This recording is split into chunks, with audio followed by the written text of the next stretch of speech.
Mensagens do Evangelho.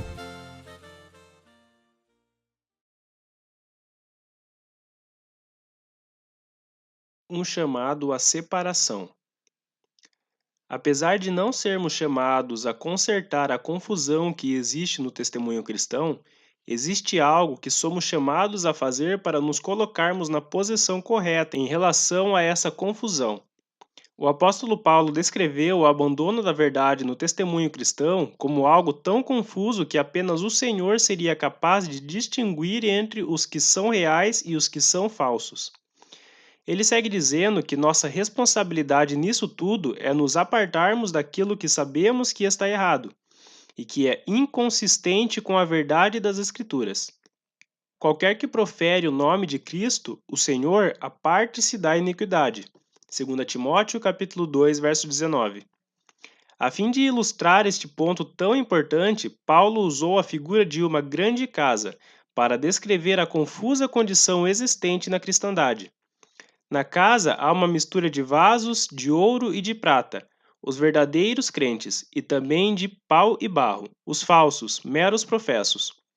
Alguns desses vasos são para a honra e alguns para a desonra. Se um cristão pretende ser um vaso santificado para a honra, adequado para todo e qualquer uso para o qual o mestre possa convocá-lo, ele precisa passar pela experiência de se purificar, separando-se daqueles vasos que se misturam no atual e confuso estado de coisas. Paulo diz: de sorte que, se alguém se purificar destas coisas, será vaso para a honra, santificado e idôneo para o uso do Senhor e preparado para toda a boa obra. Timóteo capítulo 2, verso 20 ao 21. Portanto, o chamado do Senhor para cada cristão que se encontra identificado com a confusão na grande casa é separar-se. Apesar de não podermos sair da grande casa, pois isto significaria deixar completamente de professar que somos cristãos, podemos e devemos nos separar da desordem que existe na casa. Veja também 2 Coríntios capítulo 6, verso 14 ao 18, 2 Timóteo capítulo 3, verso 5, Apocalipse capítulo 18, verso 4. Por que nos separarmos? Alguém poderia perguntar: por que a separação é tão importante?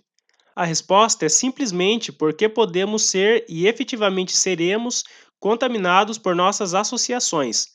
A maioria dos cristãos acredita poder se associar a qualquer coisa que for à sua vontade sem que sejam afetados por isso. A Bíblia, porém, ensina que somos afetados por aqueles com quem nos associamos. As más companhias corrompem os bons costumes. 1 Coríntios capítulo 15, verso 33, 1 Timóteo capítulo 5, verso 22, Ageu capítulo 2, verso 10 ao 14, Deuteronômios capítulo 7, versículo 1 ao 4, Josué capítulo 23, verso 11 ao 13, 1 Reis capítulo 11, verso 1 ao 8, etc. Entendemos que este não é um tópico muito popular entre os cristãos hoje em dia, mas Deus nos disse essas coisas para que pudéssemos ser preservados das sutis corrupções orquestradas pelo inimigo da nossa alma, Satanás. As coisas que Deus disse em sua palavra são para o nosso bem, e não por ele ser um estraga-prazeres. Deus nos ama e se importa conosco, e sabe o que é melhor para nós.